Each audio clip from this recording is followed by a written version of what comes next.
चला तर मग आपण या मशीनची सेटिंग कशी लागते ते पाहूयात. काय होतं माहिती आहे का, बऱ्याचदा आपण मशीन नवीन आणतो पण त्या मशीनची आपल्याला सेटिंग माहिती नसते.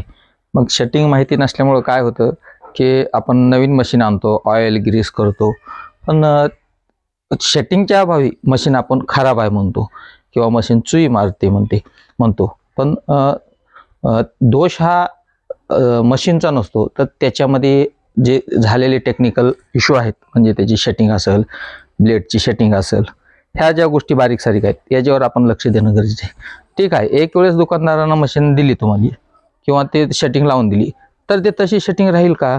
नाही ना राहणार. मग त्यासाठी काय करावं लागेल की आपल्याला मशीन घेतल्याच्या नंतर 4-8 दिवसाला एक त्याची सेटिंग द्यावी लागेल. हे ब्लेड सेटिंग एकदा 4-8 दिवसाला सेटिंग दिली की नंतर मग 6 महिने 3 महिने सेटिंग द्यायची गरज नाही. तर मग कशी द्यायची सेटिंग? तर चला पाहूया आपण सेटिंग कशी द्यायची ती. अगोदर मशीनचं आपण हे काढून घेऊया, वरचं होपर काढून घेऊयात. तर हे सेटिंग काढण्यासाठी आपण हे नट काढलेले आहेत. आता नट काढल्याच्या नंतर हे वरचं ढक्कन काढून घ्यायचं आपल्याला. ढक्कन काढल्याच्या नंतर या मशीनच्या असतात त्या ब्लेड असतात. हे जे ब्लेड आहे हे ब्लेड आपल्याला या तोंडापासून करेक्ट या तोंडापर्यंत असं एकदम व्यवस्थित घासच चाललं पाहिजे. काय हे घासच चाललं. समजा आपण हे जबडी आहे, त्या जबडीला ब्लेड पूर्ण घासलं पाहिजे. त्या कडेने ब्लेड पूर्ण, हे जे ब्लेड आहे ते पूर्ण असं त्या जबडीपासून घासलं पाहिजे. हे एक ब्लेड घासलं, त्याच्यानंतर हे दुसरं ब्लेड, हे दुसरं ब्लेड हे जबडीला असं व्यवस्थित घासलं पाहिजे. मग हे घासण्यासाठी काय करावं लागेल आपल्याला? आपल्याला काय करावं लागेल हे घासण्यासाठी?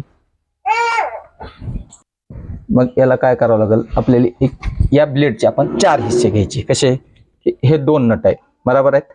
हे 2 नट आपल्या या टोकाला घासण्यासाठी काम करतात, अलीकडच्या भागाला 4 इंचावर. त्याच्यानंतर आतले 2 नट, हे 2 नट मधल्या भागाला काम करतात आणि साईडचे 2 नट हे पुढच्या भागाला.